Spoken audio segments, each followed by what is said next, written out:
Welcome to Worth It or Worthless, a show where every couple weeks we pull a game from my own personal collection of retro games, take off our nostalgia-tinted glasses, and decide, is the game good by today's standards and is it worth the price of admission?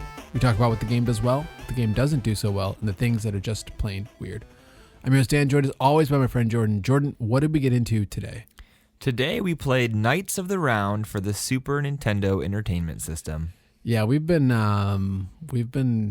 liked this game for a long time.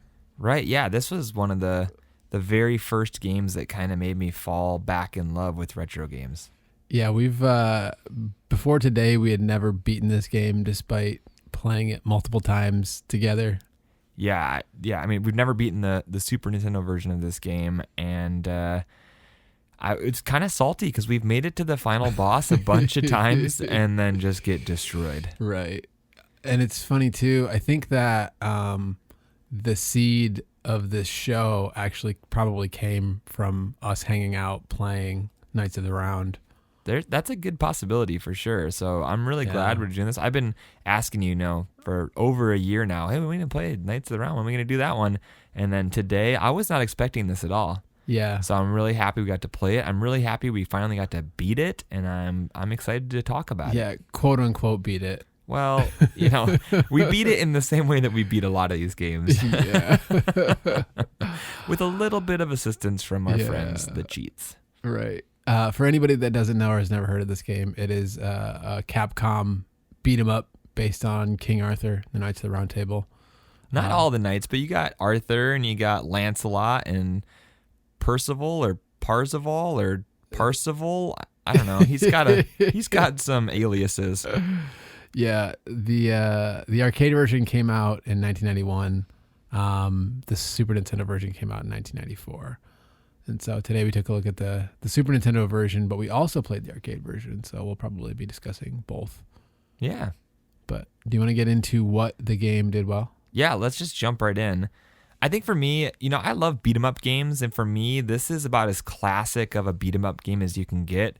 Not a whole lot of frills, not a whole lot of, extra stuff, but you got your attack button that does some different hacks and slashes. You got a jump button, and you can move around. Yeah. And, if you hit your attack button and your jump button at the same time, you do a special move that does a whole bunch of damage and knocks guys over, but it also hurts you.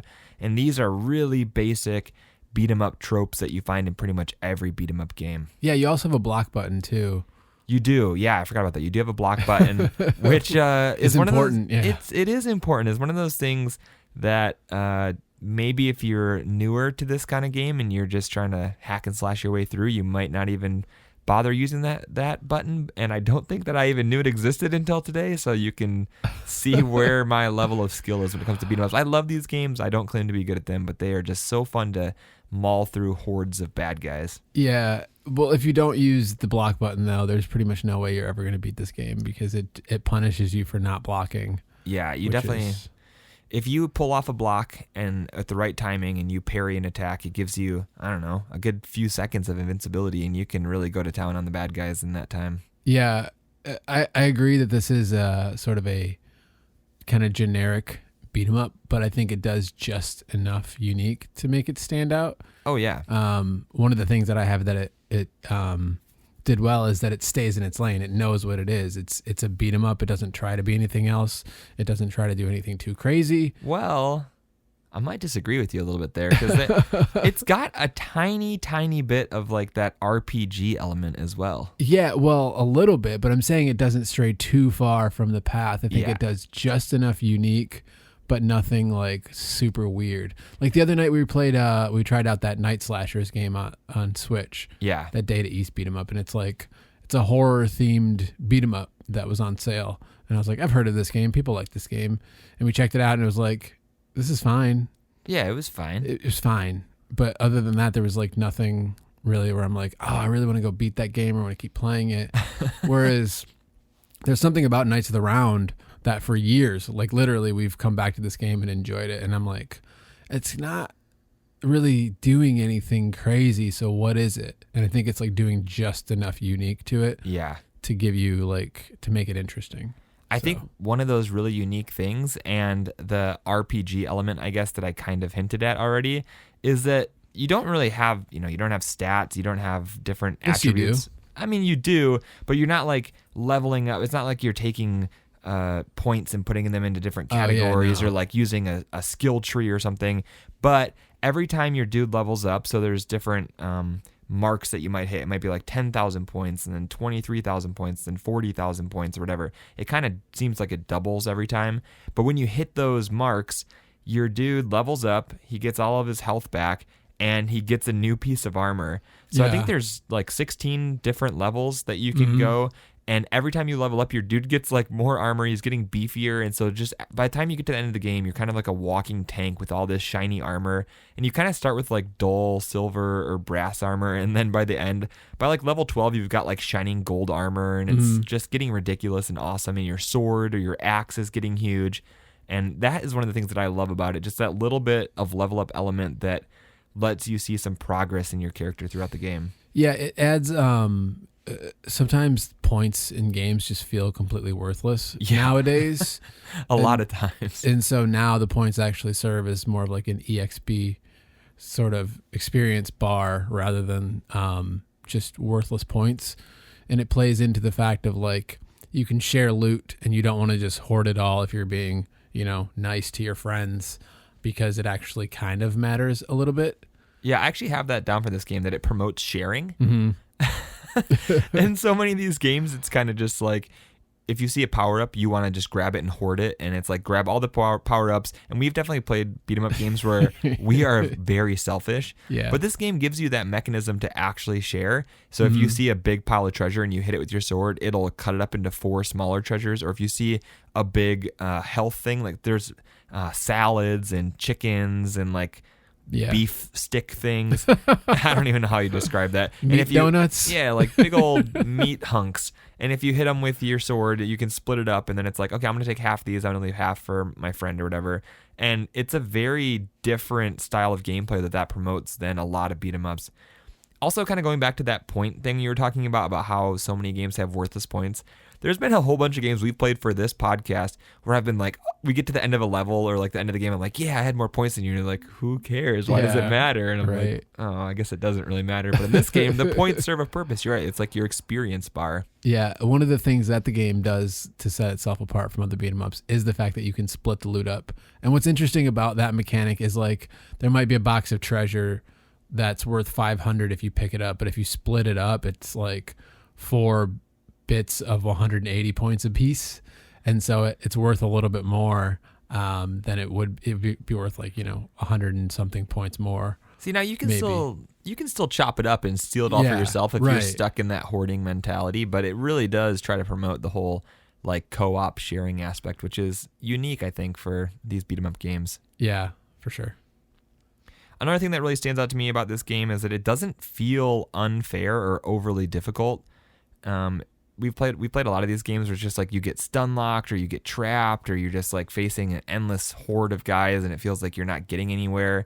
And this game doesn't really ever feel like that, where it's like unfair, completely too difficult. Mm-hmm. Yeah, I actually have almost exactly that. I have written down, the game mostly seems fair, and the difficulty felt balanced to me. Yeah. Now, granted, in the options menu, you can set it on like easy, medium, and hard. Yeah. We played it on easy just because we've never beaten the game, and we still didn't technically beat it without cheating on easy, but we made it to the last level, which is always where we make it on this one for some reason. But after we fought the last boss with infinite lives, it was like there would have been no way that we would have beaten it. I'm pretty sure we've made it. Yeah, it is. I feel like we've made it to the end on normal mode as well, because I know a lot of times you like to play on normal mode. I'm always going for the easy mode. I'm like, I want to win. I want to win. I want to feel like super powerful. I'm not into like the grindy hard games for the sake of being hard. Like, you're never going to catch me playing Dark Souls or something. I'm just a big fan of when the Dark Queen shows up and, accuses you. Oh, I'm sorry. When T-Bird shows up and accuses you of cheating, even though the Dark Queen doesn't even cheat. It's a throwback to Battletoads when if you play on easy mode or if you use the level select screen, you get to the end and he's like, oh, well, good job, but at least the Dark Queen doesn't cheat. It's like, okay, man, whatever. Don't even call me next time the universe is in trouble. Thankfully, there is none of that in Knights of the Round. You can beat the game on easy mode. You can beat the game with cheats, and it will not yell at you or chastise you or make you feel less than. Yeah. I think, man, there's a game that I've been playing lately that hasn't been making me feel particularly good. And it's almost just like, why did you guys design this game this way?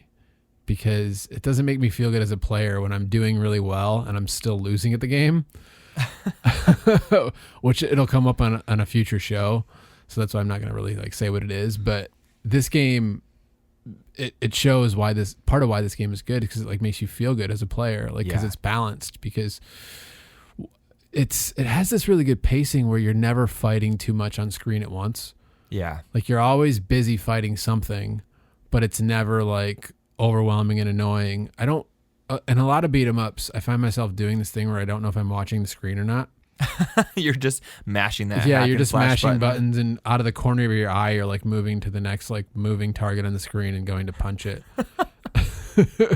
But I don't know if I had that experience today with this one. I think I was watching it the whole time for the most part. Oh man. I just play games as a means to pass the hours. For me, the last thing that I have written down of what this game does really well is I really like the art style, like the concept of this game, the whole Knights of the Round Table. The graphics are really cool. The idea of just being like knights is really cool. You have the 3 different characters. They're each very different, and as they level up, Percival has this cool like giant shoulder armor and a huge sword. He's only got armor on half of his body, which is like hilarious. I don't understand the practicality behind it at all, but he's just like this big lumbering dude with this massive like shoulder armor and like gauntlet and all this stuff. And then you have Arthur, who's just like your typical knight kind of guy. And then you have Lancelot, who's more like kind of styled on like a ninja samurai, but then he also gets a whole bunch of armor as you level him up too. So it's interesting. I really like the art style of this game. I like that they differentiated the 3 characters a lot, and I like the medieval setting. Yeah, I find I don't know that I love the art on this one. I think it's fine. It's just fine. Yeah, there's nothing about it that really stands out to me, other than like I like that the characters, the sprites change as you level up, and I like their suits of armor and stuff. I think the characters look cool, but I think generally speaking, the art doesn't really do much for me in this one. All right. So we're going to have to agree to disagree on that. That's fine. Do you have anything else in the column of what you think this game does well? No, I think we kind of touched on everything that I think the game does well so far. All right. Well, then agreeing to disagree is a good place to pivot. Yeah. All right. For me, you guys know this about me. If you've been listening to this show, you know that I love the cutscenes, okay? And this game does have 2 cutscenes. There's not really a whole lot that's special about them. They're not bad. They're not good. But I've got a major beef with the game's opening cutscene. Okay. And, this game is all based around the Knights of the Round Table, the legend of King Arthur, and it shows you as King Arthur pulling Excalibur from the stone. Yeah. Which is a load of crap, because Excalibur doesn't come from the stone. That's the sword in the stone. He gets Excalibur from a lake, from the lady in the lake, and they're 2 different swords, and this game is conflating the 2, and they're perpetuating a false narrative, and I don't like that. I don't like that. We're going to have to agree to disagree on that one. Wait, that's wrong. It's like you got a key part of the story wrong. What is the sword in the stone? The sword in the stone is its own thing. That's just what it is. It's a sword in the stone. It's its own separate sword. I don't know, because maybe it's... He gets Excalibur from the lady in the lake. That sounds familiar, but the sword in the stone also sounds familiar. It is. No, it's a real thing. And he gets both swords, but they're it's different. It's a real thing. They're different swords. Yeah, man, I don't know. This reminds me of that scene from Monty Python and the Holy Grail where the King Arthur, he's going through and he's like sees some peasants harvesting poop, I think. I don't even know what's happening in this scene. But he tells them that he's the king, and they're like, well, who made you king? And he said, well, the lady of the lake gave me the sword. And they're like, some lady in the water handing out swords is not a good representative means of government. And it's just like, that's true. You don't get to be king just because some damp lady handed you a weapon or whatever. But that's totally off topic. But the sword and the stone and Excalibur are different swords, and you only have like a tiny bit of story in this game, and they got it completely wrong. So that just bugs me a little bit. It's important if you're gonna have like 4 lines of story in the whole game. Like, get the story right. Yeah, but it's whatever. All right, we can move on. I just got a little steamed up about it.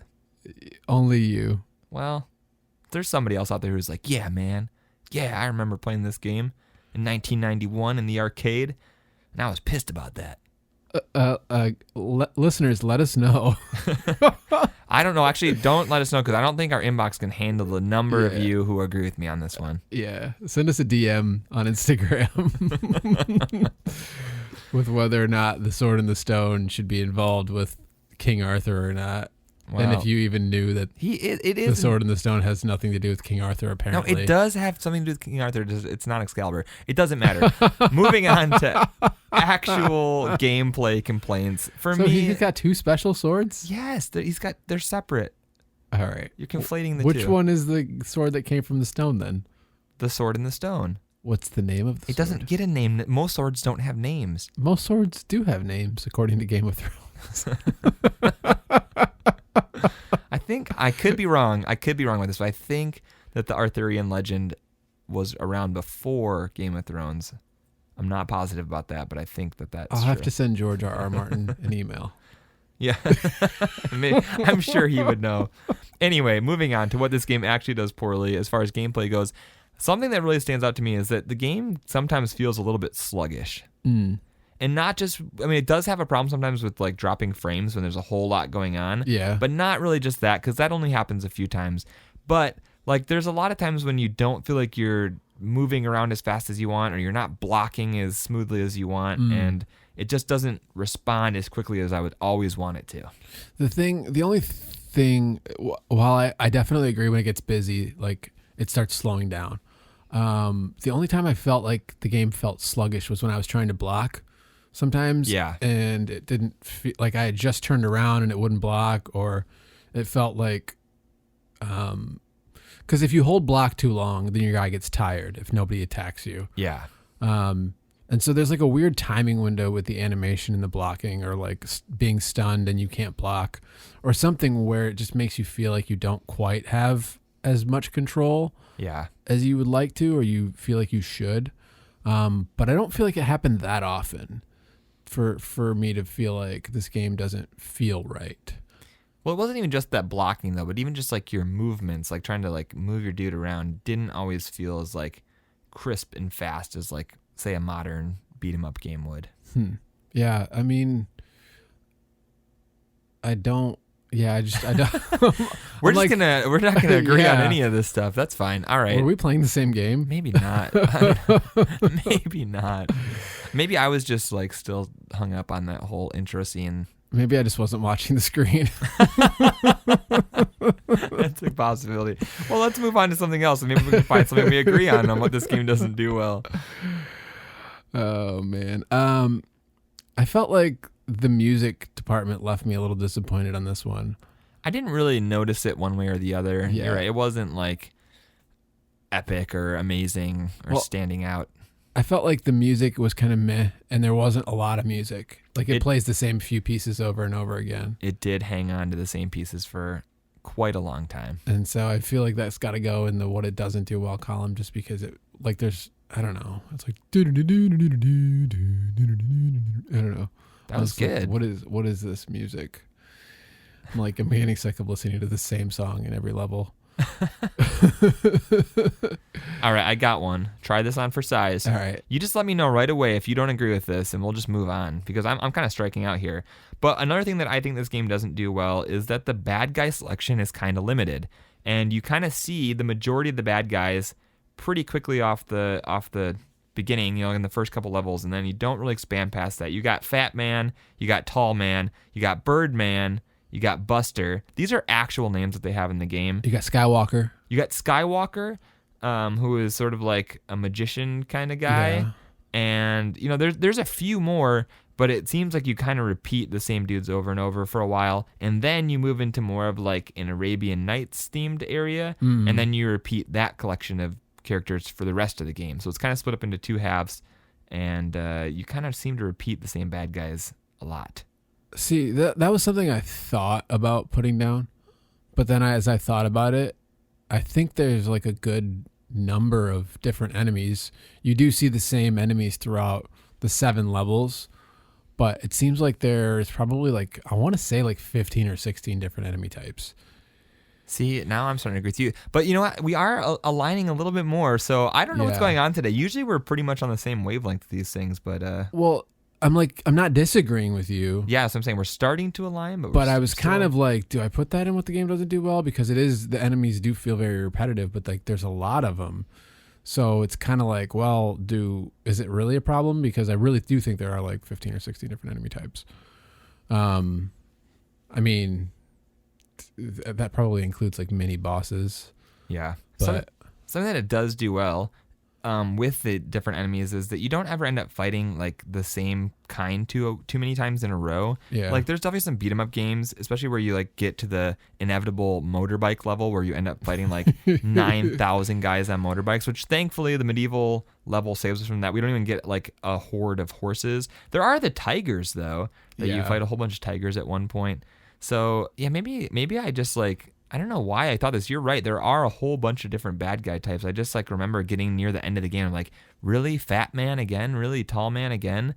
But you're right. There actually are a lot of different types of bad guys. but you're not wrong though, is the thing, because I almost put it down, but then I second guessed myself and I was like, you know what? No, I think it's somewhere in the middle I on think that one of what it does well and what it doesn't do well. It's one of those things where if this game was made today, each of the 7 levels would have had like very different bad guys. And they could have even been the same like soldier and like spear soldier and all that, but they might have had different like uniforms or whatever Yeah. to match the levels, which would have made them feel different.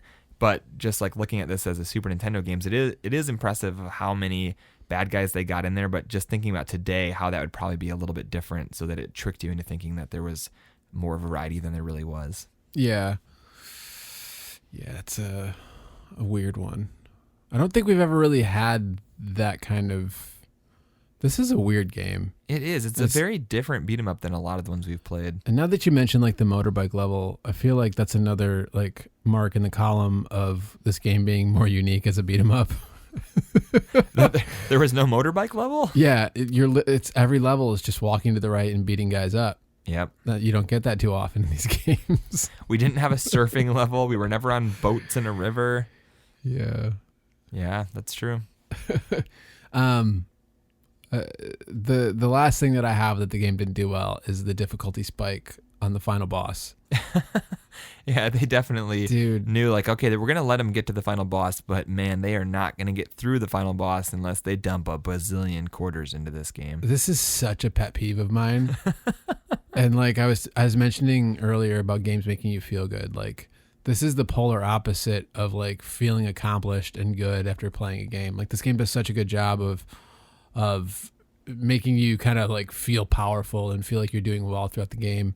And then the final boss, just like he's constantly jumping in the air. He's invincible when he jumps in the air. He spits out like fire when he lands, and you have like these very small windows to hit him in. And it just got so annoying to like fight him, where like all the good feelings that you have from this game are just like, all right, when is this fight going to be done? Yeah, I definitely agree with you. It's one of those things where you play an hour. The game lasts about an hour, and you get to the final boss, and then you just get annihilated. And you know, your only option is to restart the game over, play for another hour, and then hope that you can get there with more continues and try to beat him. Right. And the weird thing too, because we played the arcade version right after, was I think it's level 4 in the arcade version. He's like a silver version of the final boss in the Super Nintendo version. Yeah. With like the same mechanics, but they were easier. And then the final boss in the arcade version is actually different than the Super Nintendo version. Yeah, he had a horse for half the battle, and then he didn't seem as like spammy in his attacks and his jumping and stuff. So for the most part, the arcade version felt like the Super Nintendo version felt like a really faithful port of the arcade version, in almost every single respect. And then they switched those two bosses, and the Super Nintendo version, it was just like this terrible final boss. But the arcade version, the final boss wasn't bad. He was just as short as the rest of the bosses, and kind of, it didn't kick you while you were down and make you hate your life for, the last 5 minutes of the game. So that was, yeah, I mean, besides the music, like just that difficulty spike is really the only thing that I am like, this game didn't do these things well. So, All right, I've got one more thing here. And this is one of those things that's interesting to me because, like we said, this is a really like classic standard beat 'em up game. But if you're looking about comparing this game to like a modern beat 'em up game, and one of the big things that stands out is just I wish that there was more pickups or like level interaction. Like there's some barrels that you can destroy and some like barriers you can destroy, and So you get many stuff out of barrels. them. But if this was like a modern beat 'em up game, there would have been like more weapons that you could have picked up. You would have been able to like pick up the barrels and throw them at people. There are a couple of like horses that come out that you can ride, but even those feel a little bit clunky. You have to like hit a button to make them turn around, and they don't feel fast. Like they walk just as fast as your character does, unless like you double tap forward and then they kind of jump, but they don't really go any faster. And they didn't really feel powerful. So I kind of just like, if this game was made today, I'd like to see like some more like weapon pickups or like power up pickups, or even just being able to like interact with the scenery and like grab stuff and throw them. It's just like one of those things that kind of stood out of the basics of this game are there, but it just feels a little bit too basic in some aspects. Gotcha. If it was made today, it would be Castle Crashers. Exactly. Which without the humor. Yeah, which is basically a lot, Castle Crashers has a lot in common with this game. Yeah. But instead of, when you level up, you can, your dude just gets a bigger sword and bigger armor, and Castle Crashers, you unlock the ability to get new weapons and stuff. So yeah. You're right. Yeah, that's the difference between like a modern beat 'em up game and one of these old retro ones is just like the amount of extra stuff you can do, I guess. Yeah, it definitely does feel pretty bare bones by today's standards, but it's still a fun game. It is. I mean, I love this game. I mean, this was definitely one of my all-time favorite beat 'em up games until I played more beat 'em up games. I still really like this game. Wow. I have a lot of fun with this game. I think this is a great game. I got really excited when I saw that the Capcom beat 'em up what is that called? Bundle. Thank you. I was gonna say Capcom beat 'em up combo, but Capcom beat 'em up bundle came out on the Switch. I bought that the day it came out, and I've played all those games. But even in that collection, I went into buying that collection and thinking like, oh man, Knights of the Round, I'm buying it just for that. And then playing a bunch of those games, like I realized there's even other games in that collection, a few other games in that collection that I think I might actually like better than Knights of the Round. Yeah, it kind of hurts my heart a little bit, Jordan, to hear you. I love this game. This is a great game. You've changed. And if I want just like if I want to introduce somebody to just like a straight up beat 'em up game, this one is perfect. It's got the the really basic things down. The punch, jump, super attack, move around. You got the leveling up, which is a really cool thing that a lot of basic beat 'em up games don't have. It's got a lot of really cool stuff. But as I've played more and as I've played some modern ones, it just like its age does show in some regards. But think about Hyperstone Heist, though. Dude, that was literally 31 episodes ago or something. I do not remember Hyperstone Heist. We haven't played it in a year and a half. Ninja Turtles games, though, they're still so good. They are. Even without all the bells and whistles. You're fighting purple foot soldiers, then you're fighting white foot soldiers, and you're fighting red foot soldiers. See, the thing with those games, like the Ninja Turtles games, I love them. We've had fun. I think we recommended both the ones that we've played. And then I've even gone, since we've started this podcast, and played my Game Boy one that I had when I was a kid. Yeah. And they're all good, but they're all just like kind of the same. And so I like Knights of the Round because it is different, and it's got like, I don't know, it's different. But my point is, a beat 'em up can still be fantastic without the modern tropes of extra RPG elements and leveling up and stuff like that, because the Ninja Turtle games are still, I think, the gold standard for beat 'em ups.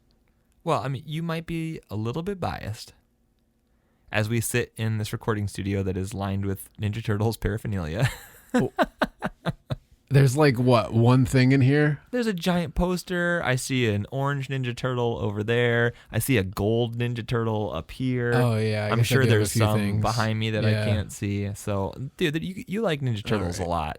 I do like Ninja Turtles a lot, but I don't feel like I'm like biased about the video games because they're Ninja Turtles. There's a Ninja Turtles VHS tape sitting up on top of this acoustic treatment. Yeah. Anyway. Just saying. You like the Ninja Turtles. I do like the Ninja Turtles, but even if this was like I don't know, the X-Men or the Simpsons we were talking about. No, and I don't like. That's the thing. Like when we played Captain America and the Avengers, like I'm sure my like obsession with Marvel Comics totally tainted me in that one. Like that game, I have very fond memories of that game. Like I love that game. It is a great game, but I also realize that a lot of that love probably comes from the fact that I'm obsessed with Marvel Comics and Marvel movies and all the Marvel everything. Yeah, I don't know. It's interesting. We'll have to cover those Ninja Turtle games to see if it's just nostalgia glasses or not. Yeah, I mean, we do seem due for another Ninja Turtles game sometime here soon in the future. Well, maybe if Arcade 1-Up decides to put out a Ninja Turtles cabinet and I happen to get it when it comes out, then maybe we'll have the perfect excuse to play those other two. That'd be great. Beautiful, beautiful games that we haven't played yet. All right. Do you have anything else that you want to say about this game, about what it does poorly, what it does well? No, I think the game's fun, man. I think it's fun too. I like this game. I think real quick before we transition to our final segment, it might be good just to talk a little bit about the arcade game, since we did play one time all the way through the Super Nintendo version and then one time all the way through the arcade version on the Capcom Beat 'em Up bundle for PlayStation 4. Is that what we did? Okay. It's also on Switch and Xbox One and PC. Yeah, I have it on my Switch and I love it. It's a great, great bundle. Yeah. So some things, just a quick couple things that stood out that are different. The arcade version has 3 players as an option. So you can be all 3 players. I did feel like, so when I was talking about the game felt a little bit sluggish, I felt like when we played the arcade version that it felt a lot more smooth. Not just in like the frame drop aspect, but I felt like our guys just moved around the screen smoothly. Maybe the frame rate is a little bit more consistent or a little higher on the arcade version. I'm trying to not just go, well, it's the arcade version, what do you expect? Well, yeah. But there is an element of that, like, that it's the arcade version. What do you expect? I'm just saying, I'm just trying to judge this game, by today's standards or whatever, whatever our motto is as a podcast. There's definitely better graphics, which obviously it's the arcade version, not the Super Nintendo version. And they're not so much better that... Not crazy better. Yeah. Not crazy better, but it's like the difference between, 480 and 720. Like, there's a jump there. Again, like, when we turned on the arcade version, I wasn't like, whoa, this looks way different. No, it's like the exact same graphics, just a little bit higher resolution. Yeah. So, I don't know. The graphics don't really bother me. No, the graphics do not bother me at all in the Super Nintendo. I think they're great. They're great, but you definitely do get a little bit better in the arcade version. And then the last thing to point out, the difference between the arcade version and the Super Nintendo version is there's more horses in the arcade version. So just going to my complaint about maybe not being very many pickups or interactable things in the levels. In the arcade version, you do get some more horses. There was only 2 horses that were available outside of boss battles in the Super Nintendo version, and in the arcade version, there was, a handful. Yeah, I feel like the arcade version was more fun overall. The Super Nintendo version is fun, but the arcade version, you don't have to worry about how many continues you have. Yeah. The Capcom Beat 'em Up bundle actually gives you flexibility for, like, you can change the difficulty if you want. You can make the game harder or easier. You can choose the number of lives that you start with, which, again, unlimited continues kind of makes that irrelevant, but it allows you more control over the game, which is nice. The blocking in the arcade version, it feels a little bit harder It's to a little do. weird, yeah. It doesn't have its own dedicated button. You have to, like, press the attack button and then back really quickly in succession. Yeah, I wish you could definitely map that. I mean, you might have been able to. We didn't really look at the controls. Yeah, I don't but think if you can. you could map that to a button, it would be a lot better. Yeah, but overall, the arcade version felt like more fun to me. I will say neither version overstayed its welcome. Nope, they were both perfect. They both came in right around an hour, and it was good. No Streets of Rage 3 here. And you mean that in multiple ways. The music wasn't great, but it didn't give me a migraine. Can we just figure out every episode how we can just take a jab at Streets of Rage 3? Yeah, if you haven't heard that episode, you need to just go listen to that episode. It never ends. Yeah. It's legendary. It left its mark on us, that's for sure. Yeah. All right, I think we can move on to our final segment. Yeah. All right. So what would you pay for the experience that you had today with the Super Nintendo version? I paid like $20, I think. So The Super I Nintendo know. version, man. See, I actually, if you had unlimited money, of course. so as I said earlier in the day, we played this game years ago, and it kind of ignited my love of retro games. Reignited it because as a kid I loved these games. But that was one of like the first ones that you showed me, like that I remember you like pulling on me like, hey, let's play this Super Nintendo game. And I was super pumped about it. Mm-hmm. And then I remember you telling me that it was expensive. And then I looked it up and I was like, oh, I like that game a lot, but definitely not paying that much for it. But I like this game so much, and it did ignite this passion for retro games for me. So if I had unlimited money, I would pay, whatever this game was going for, just for like the sentimental value of it. Not because I think that it's actually worth the amount that it's going for, but because I like this game so much and the history that we have with it. So yeah, that's a little bit different answer from me than my normal $3 remark. But I mean, you gave me the infinite money or whatever. Yeah. So I feel like this would be one of the few games that I'd just be like, I'm rich, I'm going to buy this game because I can. That's interesting. And it's almost like a violation of our policy of taking off nostalgia glasses, but it's not really nostalgia glasses because it's not from your childhood. No, I mean, like, this is just a game that, has an important part in our friendship and in this podcast history. Right. And so it's a little bit different. But is it worth the price of admission? So so what number? I don't Just know. whatever, I feel like whatever it costs. Remember, I mean, just like if you gave me infinite money, that's where it breaks down, because like this is one that I actually have some sort of history with. So what if you had amnesia and you have no memories before today? Oh, dang. Okay. So I'm a wealthy guy with no memories, and I just played this game, and now you're asking me how much is it worth? Do I still like know that I like beat 'em up games? Yes. And that I have like You still have your personality. You just don't remember playing this game before today. Okay, so as a person who likes beat 'em up games and who likes fantasy movies and settings in general, I would probably be like $12-15 on this game. Okay, that's still pretty high for you. That's really high for me. Yeah, so I'm still probably being tainted by nostalgia, but whatever. That's still 5 times more than you'd pay for any other game. Absolutely. Especially after whatever the last episode we were talking about, you don't want to pay more than $10 for like anything. I know. Like, I hope nobody's like keeping track of all these answers, because I'm sure they don't make any sense. At some point, I'm going to catch up and keep track of everything that you said. It's just a giant undertaking. So you can hold it against me, or for scientific purposes? Just so I can get a nice average of what video games are worth to you. $3. We've been over this. Yeah. I think for me, this game was a birthday present to myself. Nice. You need those every now and then. Yeah, once a year. I don't know when last time I bought a birthday present for myself is, but Although I've been kind of liberal with it this year. I just bought myself something and I was like, this is a birthday present, even though my birthday is not for another 2 months. And then I'm like, whenever that Ninja Turtles arcade 1-up comes out. Well, that was like your also gonna give 3/5 birthday. A birthday present. So, I'm like spending a lot on myself for my birthday this year. But anyways, I justified the price on this one because it was my birthday and because I wanted it and I had heard about it and I was like, this is going to be a cool game.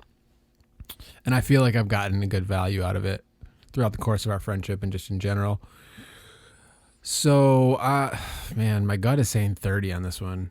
Dang. All right. Yeah, that's I mean, that makes sense. If I said 12 and you say 30, I mean, that's pretty good. Yeah, it's fun and I come back to it, once or twice a year at least. There's something about it that just, and I don't know what it is because there's nothing like particularly special about it. It's just cool. There's something cool about turning into like a giant metal tank of armor with a huge sword and just mauling through bad guys. And maybe that's what it is like just the sprite changing as you level up. It's like that's so unusual. That's what sucked me into it for sure. But yeah, I'm saying 30 on this one. All right. So what do you think that this one is going for on eBay? So yeah, I have a little bit of an idea. I feel like when we first played it a few years ago, it was like $90. Just knowing that this stuff kind of tends to go up, I'm going to say it's probably like $115 now. That's not even close. Oh my goodness. Maybe I just have a really bad memory. At least not in the U.S. I'm so sorry. We'll get there. No, when I was looking at eBay today, it looked like this one goes from like 45 to 70. Whoa. So price charting put this one at $60 for a loose cartridge. It's dropped. Yeah. Well, yeah, I feel like it was it's kind of been in the 70s ish, but yeah, I feel like it's dropped a little bit. All right. Still $60 is about average for this one. All right. Which is insane to me, but that's probably what it cost when it came out. So I guess it's not so bad. It's really held its value. Yeah. What do you think this one's going for complete? $170.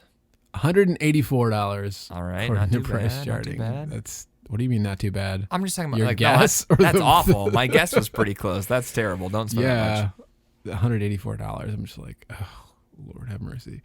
But we keep talking about the PAL region Yeah, this and is how it's just terrible. I know. I feel so bad for all you in the PAL region. Yeah, it's. I never realized. Like, I thought retro collecting was getting bad here in recent years, just because the market's gone up and all that stuff. But like, I feel especially bad for the PAL region because it seems like everything over there. You feel bad for all our pals overseas. I'm sorry. I'm sorry. Stop. Please don't unsubscribe. Well, on that note, it's been a good run. The show is done. Oh no. Oh no. Dad jokes took us down, and it wasn't even from the one of us that's a dad. What do you think this is going for, the PAL region? Oh, it's got to be something stupid. I'm going to say like $330. No, man. Oh, sorry, 330 euros. No. This one for a loose cartridge is going for $101. Yeah, that's like 300 euros, I think. But what do you think this is going for complete in the PAL regions? Like 330 euros. I have no idea, man. $487. Oh, goodness. Yeah. Almost $500. Yeah. That's crazy. That's ridiculous. It's terrible. Oh, man. All right. Well, so $60. Yeah. Is it worth it or worthless? No, it's worthless. This is the thing. Like, you can get this in a collection for any modern console for $20, maybe less on sale. And it's got some awesome games on there. Usually like $12 on sale. $12? Holy cow. I think it goes on sale pretty often. I think every couple months it's on sale. Absolutely no reason to buy this game for the Super Nintendo if you have a modern console. I don't know if I agree with that. You're getting a worse version of the game for like quadruple the price. You're not a retro collector, Jordan. I'm not, but like that's not the point of the worth it or worthless. Is the game worth it by today's standards for the price that it's going for? I'm torn on this one. Well, of course you are. Take off those nostalgia tinted glasses. I don't have nostalgia tinted glasses on this one. I'm looking in I your never glasses played right this now. game They are as a- so fogged with nostalgia, I can't hardly see your pupils right now. Jordan, I've only had this game for like 4 years. Okay, well, I'm not talking about like nostalgia for this game in general, but just like the Super Nintendo, like the idea of old timey beat 'em up games. $60, Dan. $60 sounds about like what I paid for it. Yeah. I might have paid less. I have to look. I think I still have the price tag, but yeah, I don't know if this one's worth it or worthless to me. Especially because the arcade version is easily accessible. Right?